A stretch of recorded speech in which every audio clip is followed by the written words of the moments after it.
Bom dia, turma do 7º ano, professora Lame falando. O nosso assunto de hoje vai ser a América Portuguesa em expansão. Desde o final do século XV, diversos reinos europeus contestavam a posse das terras americanas por Portugal. Por essa razão, franceses, ingleses e holandeses promoveram diversas expedições para se apropriar das terras e das riquezas americanas, tanto fazendo comércio, saqueando ou pilhando, como até mesmo criando cidades e controlando amplos territórios. As cidades de São Luís, no atual Maranhão, e Rio de Janeiro, por exemplo, têm suas origens na disputa pelas terras americanas entre franceses e portugueses. Mas as incursões de maior sucesso foram promovidas pelos holandeses. A última durou cerca de 3 décadas e levou muitos habitantes locais a penar que o domínio ali seria sempre da Holanda. Essas disputas ganharam ainda maior intensidade com as rivalidades entre as casas dinásticas europeias. Os Habsburgos, por exemplo, que governavam Espanha e Portugal, receberam radical oposição dos governos holandeses, principalmente por causa das disputas territoriais e religiosas. Amenizadas as disputas na Europa e na América, o que se viu foi a expansão das atividades e das áreas coloniais com a interiorização dos povoamentos, em especial após a descoberta do ouro nas chamadas Minas Gerais. O holandês era um dos principais interessados nos negócios do açúcar. Além de financiar a instalação de engenhos na América, se responsabilizaram por etapas importantes da cadeia produtiva, como o transporte, o refino e a distribuição do produto por toda a Europa. O primeiro engenho instalado na colônia, por exemplo, a do Erasmus, no litoral do atual estado de São Paulo, foi comprado pelo banqueiro holandês Erasmus Schetz. Durante a anexação de Portugal pela Espanha à União Ibérica, muitas dessas relações acabaram rompidas.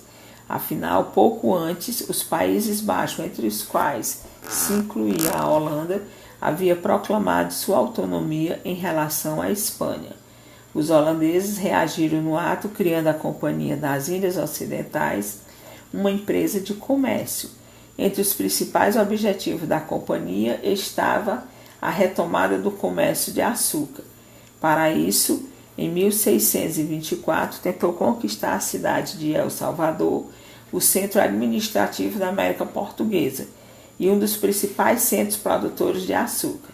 Os flamengos acabaram expulsos menos de um ano depois por uma esquadra luso-espanhola. Negócios em ritmo acelerado. Consolidada a ocupação em 1637, os holandeses procuraram criar meios para retornar à produção, reduzida por causa do conflito. A companhia contratou Maurício Nassau como governador de seus domínios. Experiente administrador, ele saiu em tarefa, proporcionando aos colonos aquilo que mais interessavam, a recuperação de suas atividades. O governo holandês foi ainda marcado pela tolerância religiosa e moderação política. Os holandeses, na maioria protestante, permitiram, por exemplo, os cultos católicos e judaicos. Foi incentivada também a intenção, produção cultural com a vinda de inúmeros intelectuais e artistas que mudaram a paisagem local. 2 palácios foram erguidos em Recife, um para a residência do governador e o outro para a sede do governo. Para estudar a fauna e a flora foram construídos um jardim botânico e um zoológico. Nas torres do palácio foi instalado o primeiro observador astronômico e meteorológico da América. O fim do domínio. Em 1644, Nassau deixou o governo devido à dificuldade de convivência na companhia, situação agravada pela queda dos preços do açúcar na Europa. Sua saída assinalava ainda uma mudança de política da companhia, que passou a cobrar de trabalhadores escravizados. O apoio local diminuiu e os senhores locais começaram a conspirar contra os holandeses. A resistência tornou-se conhecida como Insurreição Pernambucana e se estendeu de 1645 a 1654. No início, os revoltosos retomaram Alagoas e Sergipe e de Vitória cercaram os holandeses em Recife. A interiorização da colônia. Logo na primeira metade do século XVI, os colonos portugueses iniciaram a criação do gado. Era uma espécie de atividade auxiliar à fabricação do açúcar, com os rebanhos trazidos das ilhas do Atlântico, particularmente de Cabo Verde. Com o passar do tempo, a atividade ganhou autonomia e se estendeu por amplas áreas do interior do continente. No início, o gado era criado próximo aos engenhos da faixa litorânea e era utilizado principalmente como meio de transporte da cana-de-açúcar e força matriz das moendas. Mas, com o aumento dos rebanhos, o gado passou a ocupar áreas principais do plantio. Por isso, em 1701, o governo português proibiu a atividade em extensão de terra de 10 léguas, 60 quilômetros, que começava no litoral e seguia pelo interior, preservando dessa forma as áreas mais favoráveis aos canaviais. A partir de então, a atividade foi se fixando ao longo dos rios São Francisco e Parnaíba e expandiu-se rapidamente para atender os dois principais polos da atividade açucareira, Olinda e Salvador.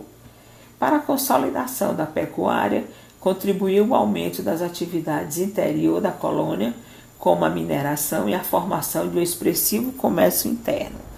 A pecuária caracterizou-se ainda pelo uso da força do trabalho livre e pela presença de muitos descendentes de indígenas e africanos exercendo a atividade. Os bandeirantes. Os portugueses, desde as chegadas à América, incentivavam a organização de expedições pelo interior do continente para localizar riquezas, em especiais metais preciosos como ouro e prata. Julgavam que se essas riquezas existiam nos domínios espanhóis, era impossível não haver aqui. A partir de meados do século XVII, essa prática tornou-se ainda mais intensa com a atuação dos paulistas conhecidos como bandeirantes. Os bandeirantes interpretavam essas leis à sua maneira e faziam esse apressamento negociando os cativos como força de trabalho nas áreas menos prósperas das colônias e em atividades consideradas secundárias. Em muitos casos, as bandeiras eram financiadas por pessoas que queriam ampliar suas riquezas e não participavam diretamente da empreitada. Trabalho de aventureiro. Muitos bandeiros seguiam para o extremo sul da colônia, onde ficavam as missões religiosas com centenas de indígenas aculturados e fáceis de serem aprisionados. Era o caso das regiões de Guaíra, nordeste atual do Paraná, e de Itatim, sudoeste do atual Mato Grosso do Sul, e de Itapé, centro-oeste do atual Rio Grande do Sul. Muitos bandeirantes eram ainda contratados para capturar escravos fugitivos e destruir quilombos, em especial nas áreas açucareiras do nordeste da colônia. A mineração. No final do século XVII, por volta de 1690, os paulistas encontraram pela primeira vez sinais significativos de ouro na América Portuguesa, na atual Minas Gerais. Começava assim uma intensa atividade mineradora que traria riqueza para os portugueses, e a definitiva interiorização com o fortalecimento de diversos núcleos populacionais como Sorocaba e Taubaté, na capitania de São Paulo. A mineração, em resumo, deu a nova vida à economia colonial e portuguesa, que estava debilitada por causa da anexação da Espanha. Embora não haja consenso entre os estudiosos, pesquisas indicam que durante o século XVIII, o total da produção aurífera chegou aproximadamente a 1,2 milhões de quilos, a cerca de 70% desse total obtido em Minas Gerais. Começando a exploração. O ouro das Minas Gerais, em grande parte, encontrava-se em solo de aluvião, nas margens ou na foz dos rios. Os mineradores garimpavam essas áreas com água na cintura usando uma bateria, espécie de peneira para separar o minério da areia e do cascalho. Nos primeiros anos, a riqueza ficava com quem chegasse primeiro e se defendesse melhor. Colocando ordem. Com o aumento da atividade mineradora, o governo português estabeleceu um rigoroso controle sobre a área.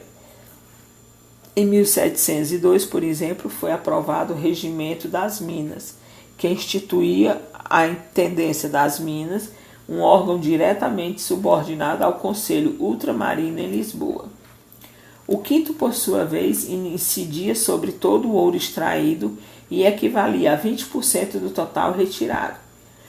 Era cobrado nas casas de fundição, para onde todo o minério deveria ser levado para ser fundido e retirada a parte do governo.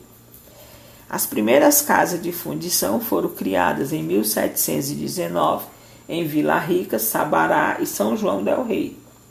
Em 1765 foi instituída a derrama, uma cobrança forçada do quinto em atraso, quando a quantia total devida ao fisco alcançasse pelo menos 100 arrobas, 1,5 mil quilos anuais. Bem, América Portuguesa em expansão. Capítulo 8, parte 1, páginas 146 a 156. Resolver as atividades propostas no final do vídeo, da videoaula. O que foi construído para estudar a fauna e a flora? O que foi instalado nas torres do palácio? Terceira, explique por que Nassau, em 1644, deixou o governo. Quarta, quem eram os bandeirantes e o que eles faziam. Quinta, que mercadorias eram produzidas pelos habitantes da capitania de São Vicente.